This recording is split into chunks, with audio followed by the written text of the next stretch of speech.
নমস্কার। শ্রী শ্রী রামকৃষ্ণ কথামৃত। ঠাকুর শ্রী রামকৃষ্ণ দক্ষিণেশ্বরে নরেন্দ্রাদি অন্তরঙ্গ ও অন্যান্য ভক্ত সঙ্গে। তৃতীয় পরিচ্ছেদ। গুরু শিষ্য সংবাদ, গুচ্ছকথা। সন্ধ্যা হইল। ফরাস কালী মন্দিরে ও রাধাকান্তের মন্দিরে অন্যান্য ঘরে আলো জ্বালাইয়া দিল। ঠাকুর ছোট খাটটিতে বসিয়া জগন্মাতা চিন্তা ও তৎপরে ঈশ্বরের নাম করিতেছেন।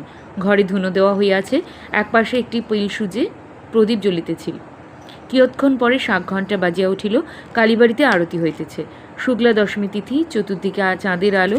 আরতির কিয়ৎক্ষণ পরে শ্রীরামকৃষ্ণ ছোট খাটটিতে বসিয়া মণির সহিত একাকী নানা বিষয়ে কথা কহিতেছেন। মণি মেঝেতে বসিয়া।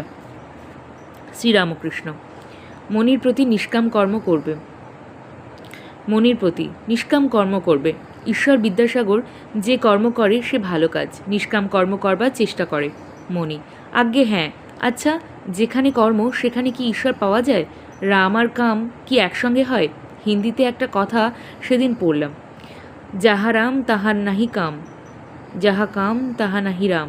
শ্রীরামকৃষ্ণ: কর্ম সকলেই করে, তার নাম গুণগান করা এও কর্ম। সোহংবাদীদের আমি সেই এই চিন্তাও কর্ম। নিঃশ্বাস ফেলা এও কর্ম। কর্ম ত্যাগ করবার জোর নেই, তাই কর্ম করবে, কিন্তু ফল ঈশ্বরে সমর্পণ করবে। মণি: আগে যাতে অর্থ বেশি হয় এ চেষ্টা কি করতে পারি? শ্রীরামকৃষ্ণ: বিদ্যার সংসারের জন্য পারা যায়। বেশি উপায়ের চেষ্টা করবে, কিন্তু সদুপায়। উপার্জন করা উদ্দেশ্য নয়, ঈশ্বরের সেবা করাই উদ্দেশ্য। টাকাতে যদি ঈশ্বরের সেবা হয় তো সে টাকায় দোষ নেই। মণি: আজ্ঞে পরিবারদের উপর কর্তব্য কতদিন? শ্রীরামকৃষ্ণ: তাদের খাওয়া পড়ার কষ্ট না থাকে, কিন্তু সন্তান নিজে সমর্থ হলে আর তাদের ভার লওয়ার দরকার নেই। পাখির ছানা খুঁটে খেতে শিখলে আবার মায়ের কাছে খেতে এলে মা ঠক্কর মারে। মণি: কর্ম কতদিন করতে হবে? শ্রীরামকৃষ্ণ: ফল লাভ হলে আর ফুল থাকে না।